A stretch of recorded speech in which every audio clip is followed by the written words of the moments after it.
सिद्धेभ्यः। ओम नमः सिद्धेभ्यः। ओम नमः सिद्धेभ्यः। मोक्षमार्गस्य नेतारं भेतारं कर्मभूभृतां ज्ञातारं विश्वतत्त्वानां वन्दे तद्गुणलब्धये वन्दे तद्गुणलब्धये वन्दे तद्गुणलब्धये।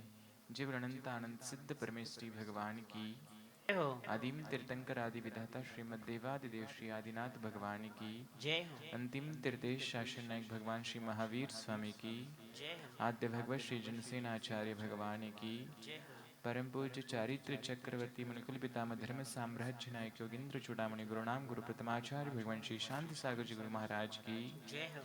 परम पूज्य मम दीक्षा गुरुदेवाचार्य भगवान श्री देवसेन जी गुरुदेव की जय हो। अपर गुरु आचार्य भगवान श्री विशुद्ध सागर जी गुरुदेव की जय हो। परम पूज्य आचार्य भगवान श्री चंद्रप्रभु सागर जी गुरुदेव की जय हो। ढाई दीप में विराजमान 3 कम 9 कोटि महामुनि भगवंतों की जय हो। बोले जगतगुरु जिनसेन भट्टारक भट्टाचार्य महास्वामी जी की जय हो। धर्मश्री बंधुआत्मन, या ईश्वरपूर नगरीमध्ये आपण सर्व लोक पूज्य आचार्य भगवंतांच्या सानिध्यामध्ये सिद्धचक्र महामंडल विधान करत आहात. सिद्धचक्र महामंडल विधान हे आपल्याच मध्ये फार शक्तिशाली विधान आहे आणि या विधानामधून सर्व कार्य सिद्ध होतात. मग सर्व कार्य सिद्ध होत असले तर मनामध्ये कार्य छोटे घेऊन चालणार नाही, मोठे कार्य घ्यावं लागेल. मोठं कार्य कोणतं आहे? या भूतलावरती सगळ्यात मोठं कार्य घेऊनच सिद्धचक्र विधान करावं. एकच आहे मोठं कार्य. तू म्हणे भगवान एक वरदान आपे दे, ज्या बसेचे तू म्हणे त्या स्थान आपे दे. छोट्या छोट्या गोष्टी मागायचं नाही. भगवंतांच्या जर दरबारीच गेलेलो आहे आपण, तर त्या भगवंतांच्याकडे छोट्या गोष्टी मागून का उपयोग? तिथं 100% मिळणार आहे, पण मिळणार कोणत्या गोष्टी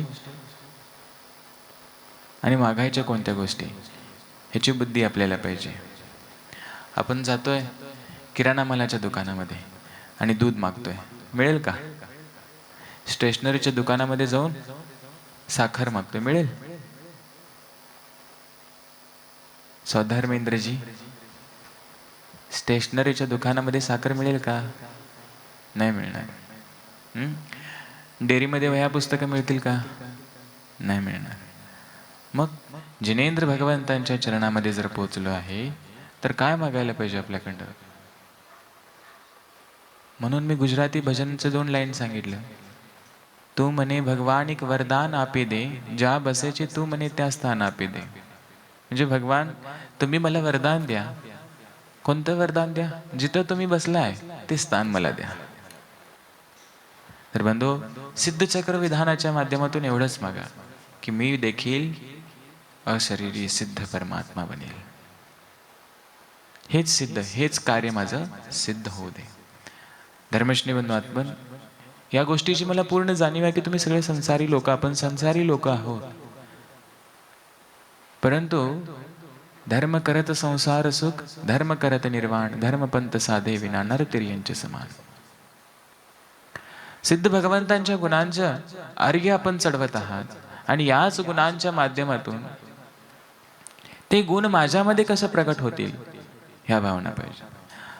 गुणग्राही बनणं फार गरजेचं आहे, गुणग्रहण करणं फार गरजेचं आहे. जाईल त्या ठिकाणाचे चांगले गुणग्रहण करणं फार गरजेचं आहे. आणि आज आपण सगळेजण सिद्धचक्र विधान करत आहात पूज्य आचार्य महाराजांच्या सानिध्यामध्ये.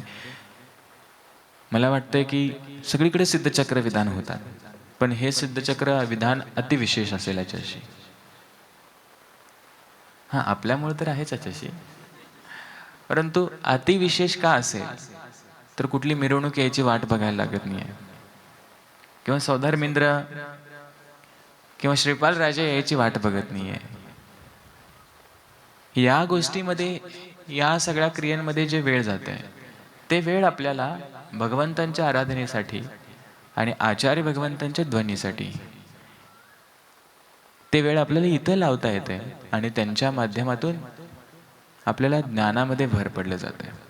नाहीतर बँड बाजा बारात हे सगळं पाहिजे, हे प्रभावनाचं एक अंग आहे. परंतु आपल्या परिवाराच्या मार्फत आपण जे करत आहोत, वैयक्तिक सिद्धचक्र विधानाची परंपरा ही उत्तर प्रांतामध्ये भरपूर आहे. आता मी ज्यावेळी भिंडला गेलतो त्यावेळी आचार्य तिथं मला सांगितलं गेलं की एका मंदिरमध्ये 3-3 ठिकाणी विधान चालू असतात. अष्टानिकामध्ये वैयक्तिक विधान करतात मंदिरामध्ये. हे तर उत्तर प्रांतामध्ये होतच आहे, परंतु दक्षिण प्रांत देखील कमी नाही. दक्षिण प्रांतातल्या देखील श्रावकांची वैयक्तिक सिद्धचक्राचे भाव बनतात आणि ते करवतात.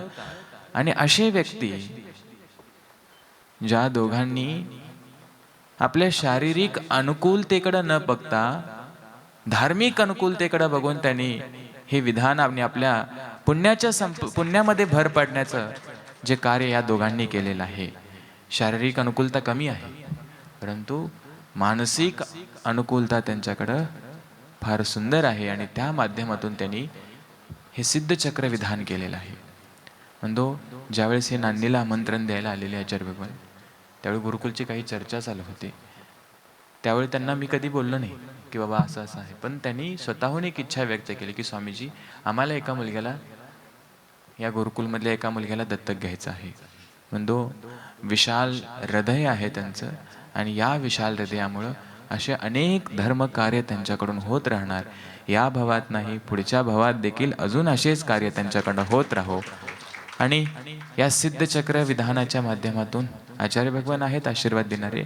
आपण फक्त भावना करतो की हे सिद्धचक्र विधान जसं आपण केलेलं आहात, सिद्ध भगवंतांचं गुणगान गायलेलं आहात, एक दिवस आपण सिद्ध बनाल आणि आपले गुणगान ही भूमी करेल अशी मंगल भावना करतो. आणि पूज्य आचार्य भगवंतांच्या चरणात नमोस्तु निवेदन करून या दोन्ही पती पत्नींना, श्रीपाल राजा, मैना सुंदरी किंवा स्वधर्मेंद्र सचिंद्रायणी जे असतील त्यांच्यासाठी पूर्ण मंगलाशीष.